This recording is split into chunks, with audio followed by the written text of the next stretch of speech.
Okay, a quick reference video of what we're trying to get to is imagine how if you have a cubic arrangement of a system that can emit waves of energy. In this case, you can see the inherent depth. These are probably about 5 millimeters wide, each LED arrangement within this illustration, all interconnected with matrix of metal.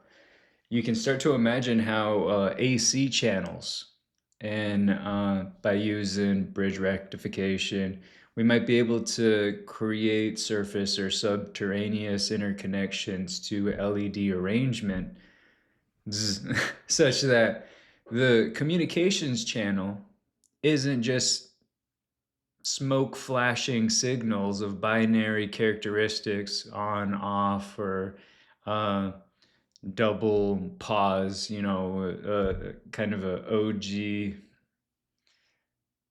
the Morse code, kind of a thoroughfare where you can see volumetrically the amount of throughput that this offers in a binary channel logic.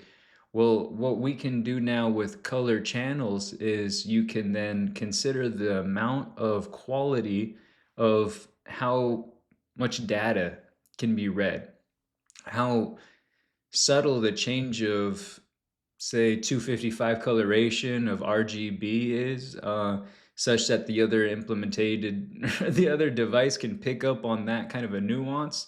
But the idea is then the colors, as they approach other nodes on the color wheel, for which they're still clear in a granular to scale, you can then have a constantly flowing change of data in that inherent channel, in that kind of bandwidth avenue. And that's a lot of orthogonally division multiplexed channel logics. OFDM, right? Orthogonal division. I'm gonna look it up. Every single time I hear these background noise of like the aviations throwing off my harmony. Orthogonal frequency division multiplexing. So the multiplexing is the recomputation of backflow, the balance across all of the different orthogonal measures within that system gives a unit sum, so you can quantify whether or not the signal logic was all valid and all, in the direction of accurate.